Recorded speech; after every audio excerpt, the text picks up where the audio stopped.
The story opens with grown-up Frank trying to explain how the future went wrong, but Casey keeps cutting in over his version. This starts much earlier. Back in 1964, young genius Frank brings his homemade jetpack to the New York World's Fair. It is clever, bold, and ahead of its time, but still does not work properly. It lifts him for a moment, then sends him crashing down. Even so, Frank believes in it. To him, invention is not just utility. Sometimes building something amazing gives people hope. Sometimes wonder is the point. A girl named Athena notices that spark. She is calm, curious, and impressed. But David Nix is harder to win over. He asks what adults ask dreamers: how will this help the world? Frank says the jetpack may not be perfect, but it inspires people. Nix is not moved. A barely working machine has no place in the competition. That rejection hits Frank hard, like every doubt from his father coming true at once. Away from Nix's sight, Athena slips Frank a strange pin marked with a blue T and signals for him to follow.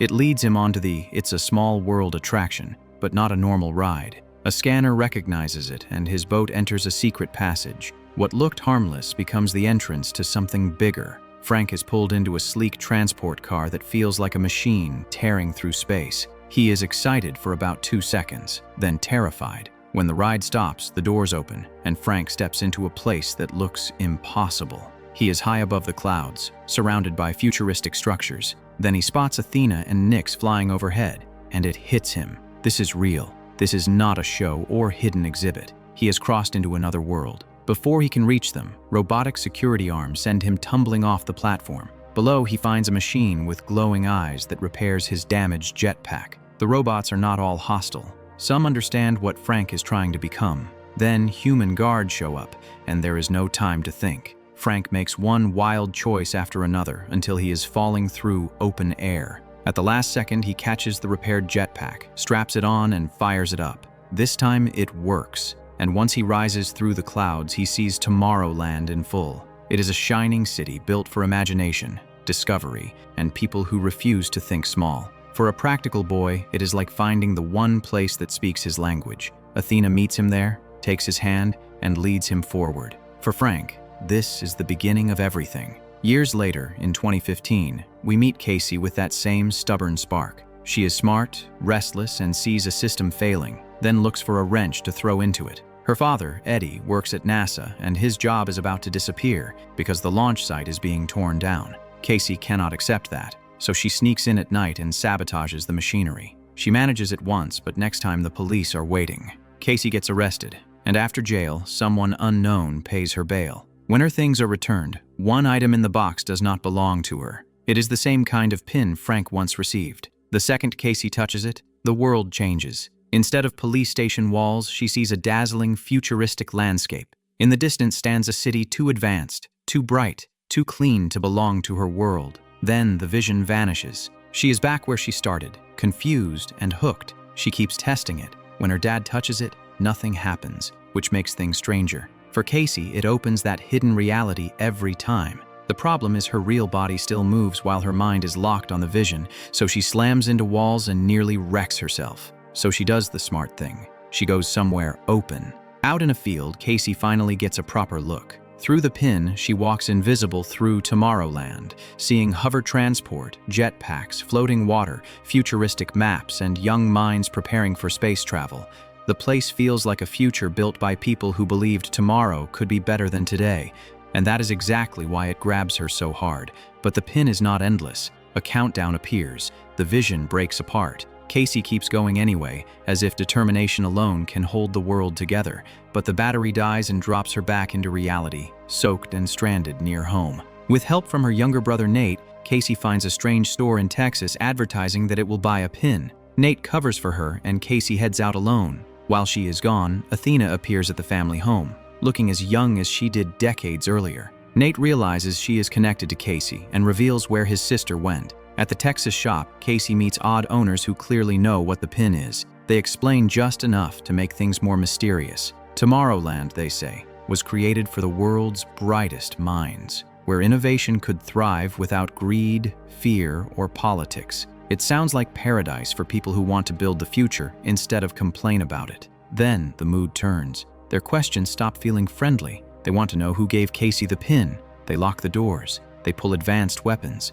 Suddenly, Casey is not a curious customer anymore. She is bait. The rescue is fast, brutal, and strange enough to leave Casey speechless. Athena fights with impossible precision, and the shop owners are exposed as machines pretending to be people. Casey barely has time to process that before the place becomes a death trap. Athena drags her out seconds before it goes up behind them. They steal a car and hit the road, but the weirdness is not over. As Athena tries to explain, she glitches. Her calm human appearance breaks just enough for Casey to realize the truth. Athena is not human either. That is too much for Casey. She panics, bails, and tries to escape. A passing truck slams into Athena, which should end the chase, except Athena gets back up. That tells Casey more than any explanation could. Even after Casey steals the truck and tries to run, Athena catches up and forces her to listen. She tells her Tomorrowland is in serious danger because someone there created something they never should have. Casey was chosen for a reason. She was the last person Athena trusted enough to give a pin to,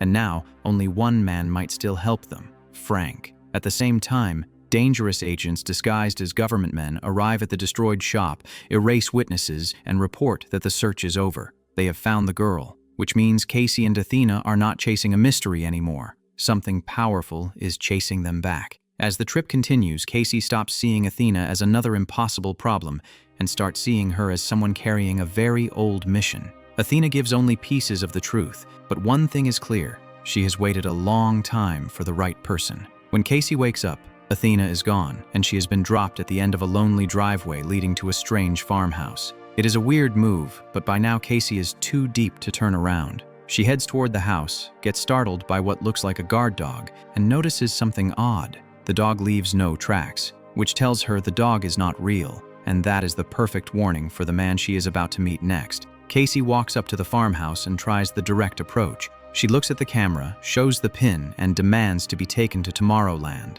A blast of air throws her off the porch, and an older Frank storms out, exhausted and deeply done with the world. The second he hears Athena's name, his mood turns colder. Instead of helping, he tells Casey the hard truth as he sees it. Tomorrowland is not the dream she thinks it is. It is a lie, a polished illusion, and Athena dragged her into it. Then he slams the door in her face. Most people would leave. Casey is not most people. She waits in the rain and realizes Frank will never open up unless forced. So she creates a distraction, gets him off the porch, slips inside, and locks him out. The house is packed with strange inventions, hidden systems, old recordings, and machines that look half brilliant and half dangerous. One device plays an old moment between young Frank and Athena, and it says a lot. There was warmth there once. Whatever happened later clearly left damage behind. A wall of screens, a countdown clock, and a machine Frank clearly does not want to explain. Frank gets back inside through a secret entrance and tries to throw her out again,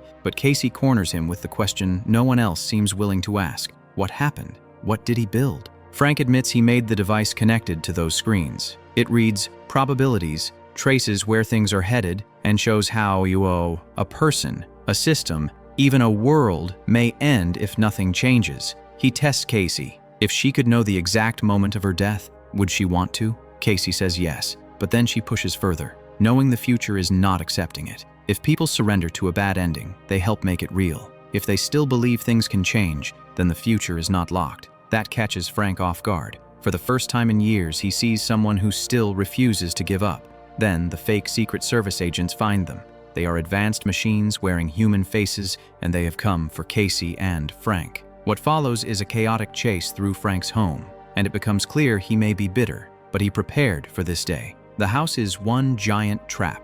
Hidden shocks, drop floors, automated defenses, rigged walls, surprise weapons. Casey gets dragged into the fight, and to her credit, she keeps up. Frank handles the attackers with brutal paranoid efficiency, while Casey uses whatever is near her to survive. Together they turn the house into a war zone and barely stay ahead. When the last wave closes in, Frank reveals his final escape route, a bathtub. It becomes a launch capsule and blasts them out of the house, hurling them across the property before crash landing in nearby water. By the time they crawl out soaked and exhausted, someone is waiting. Athena. She appears from the darkness like she knew where they would land. Frank is not happy to see her. Casey is too overwhelmed to react properly. The three pile into the truck, and the silence between Frank and Athena says almost as much as their words. Frank accuses Athena of finding bright young people, giving them hope, and dropping them into something bigger than they understand. Athena pushes back with hurt, not anger. Casey listens as old history falls into place. The pin program was supposed to end. The recruits were supposed to stop. Athena disobeyed and kept the last pins because she still believed someone out there was worth finding.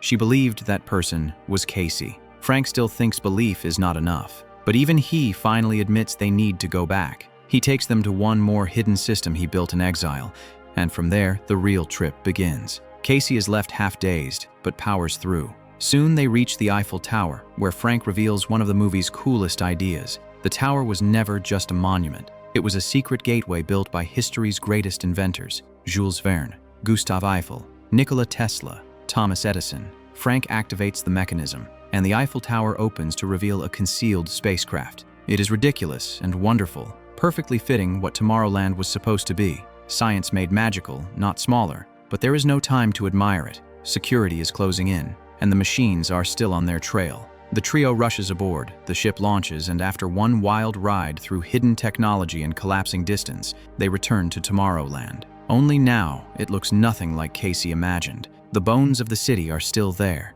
the towers, the scale, the ambition, but the life is gone. The wonder she saw through the pin feels hollow, like a future that stopped believing in itself. It is not dead exactly. It is worse. It feels abandoned from the inside. Then Nyx appears. More truth comes out. Frank was thrown out long ago. Athena was never Nyx's daughter. She was one of his creations, part of the system he controlled until she stopped following orders. Even now, Nyx sees her less as a person and more as a tool that malfunctioned by developing loyalty. Frank tells Nyx that Casey is different. She may be the one person who can still change the outcome. Nyx does not laugh. Instead, he brings them to the heart of the problem. Frank's machine is called the Tachyon machine. It does not simply guess. It scans patterns, projects consequences, and shows futures with terrifying accuracy. It revealed Earth's collapse. It also poisoned everything after that. The machine shows history, then races beyond the present to what comes next. Finally, it stops at a future Earth in ruins. Fires, collapse, silence. Humanity racing toward disaster with only 58 days left before everything falls apart. That should be the moment that breaks Casey. For a second, it almost does. But once the shock passes, she starts thinking. Fear hits Casey, but it never keeps her. While Frank and Athena are prepared to leave, Casey puts the pieces together. Frank has been monitoring the machine's signal from Earth, so its message is not staying inside Tomorrowland. It has been broadcasting, feeding visions outward, and pumping hopelessness into millions of minds. Not clear images for everyone, but constant pressure. A drumbeat of doom. A feeling that the end is coming, and nothing can stop it. And if enough people believe that, they stop fighting for anything better. It becomes a self-fulfilling prophecy. Casey confronts Nyx, and eventually he admits it. His defense is twisted, but not entirely irrational. Humanity was warned again and again through science, evidence, and reason, and still refused to change. So he sent the warning into culture, imagination, and fear itself, hoping people would wake up. Instead, they turned collapse into entertainment. They accepted doom. They packaged it. They lived with it. To Nyx, the problem was never the machine. It was people, and that is what makes him dangerous. He is not some wild villain screaming nonsense. He is a man who gave up on humanity and calls that realism. Casey refuses that logic completely. Frank finally makes his move. A fight breaks out across the machine's core. Guards rush in. Athena and Casey take them on while Frank goes straight for Nyx. Frank brought a compact explosive strong enough to destroy the machine, but nothing goes smoothly. The bomb changes hands. Portals open and close. Control platforms shift beneath them. Nyx fights back hard, and for a few tense moments, the plan seems ready to fail. Athena keeps saving the moment again and again, even as the odds turn worse. Nyx reaches for a weapon and goes for Frank. Athena sees it coming before the shot is fired and moves between them. She takes the hit herself. Frank rushes to her, desperate to fix what cannot be fixed in time, but Athena knows she does not have long left. And with the little time she has, she gives Frank what he should have heard years ago. She plays hidden recordings, private thoughts, quiet memories, emotions she was never supposed to have. In them, Athena admits Frank mattered to her in a way she was not designed to feel. He made her want things she was not programmed for. He made her feel alive. All those years, part of Frank believed he imagined it, that the connection was one-sided, that she was only doing a job. But hearing her say it gives him something back that Tomorrowland stole long ago. Then Athena makes her final choice. If there is no time to repair her, What remains of her can still matter. Frank lifts her with the jetpack and carries her toward the core of the tachyon machine. It is heartbreaking because it is goodbye and purpose at the same time. Athena is not just ending, she is deciding what her end will mean. Frank lets her go. Athena falls into the machine and the explosion tears through its center. The structure collapses. The system feeding despair into the world is destroyed. Falling debris comes down on Nix and buries him under the thing he refused to turn off. Tomorrowland goes dark. Frank barely survives the descent and Casey rushes to him as the dust settles. For the first time in the story, the future is unwritten again. No machine whispering surrender, no controlled outcome, just possibility, and that is enough. Back on Earth, Casey returns home to her family, but the story does not end with everyone walking away. Frank and Casey understand that if the future is going to change, people need to be invited back into hope. They need builders, dreamers, problem solvers, and stubborn optimists. People who look at a broken world and think, no, this can be fixed. So they restart the PIN program. New recruiters go out across the world, searching for bright minds the same way Athena once searched. Not to sell a fantasy, but to rebuild something real. This time, Tomorrowland is not meant to be a secret escape from Earth. It is meant to become the place that helps Earth find its way back.